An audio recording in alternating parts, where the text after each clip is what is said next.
বউদের নাকি সবসময় টিপটপ থাকতে হবে, সব সময় মুখে স্মাইল রাখতে হবে, 24 আওয়ার্স অন ডিউটি থাকতে হবে। যতক্ষণ সবাই না ঘুমিয়ে পড়ছে, সব কাজ শেষ না হচ্ছে, ততক্ষণ তোমার ঘুম নেই।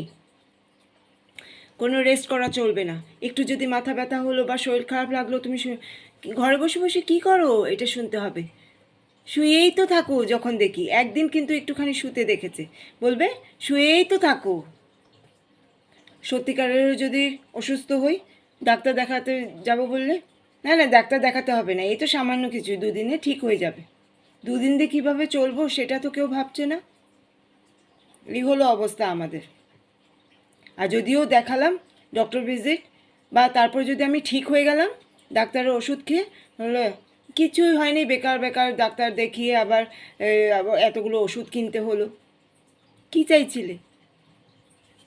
ডাক্তারকে দেখিয়ে কিছু একটা বড় অসুখ এর খবর পেলে ভালো হতো। কী যে মুশকিল। হেলথ ইন্স্যুরেন্স করিয়েছে, তাতে কোনো লাভই হচ্ছে না, বারবার প্রিমিয়াম দিতে গেলে মাথা ব্যথা। তাহলে মনে হয় কিছু একটা বড় অসুখ হলেই এটা লাভ হতো, না তো কোনো লাভ হচ্ছে না হেলথ ইন্স্যুরেন্স করিয়ে, তাই না? কত যে কত টাকা কত কিছুর পেছনে খরচা করে ফেলে। যখন আমার অসুখের সময় খরচা করতে হয়, এইটার জন্য এত টাকা চলে গেল, তোমার জন্য এত খরচা চলে যাচ্ছে, তোমার জন্য এত পয়সা চলে যাচ্ছে, গাদা গাদা পয়সা চলে যাচ্ছে, তখন আমার জন্য হলে গাদা গাদা পয়সা চলে যায়।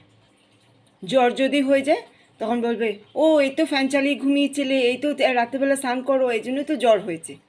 বা কোনো কারণে যদি গ্যাস বা পটি শুরু হয়ে যায়, তখন বলবে এই তো একটু গ্যাস হয়েছে, একটু এই হলুদের বড়ি খেয়ে নাও, একটু এইটা খেয়ে নাও, ওটা খেয়ে নাও, এই করবে। সবাই ডাক্তার, বাড়িতে সবাই ডাক্তার, এমবিবিএস ডাক্তারকেও ফেল মানিয়ে দেবে। কোনো ডাক্তার দেখানো লাগবে না, গ্যাসের ট্যাবলেট খাও, গ্যাসটি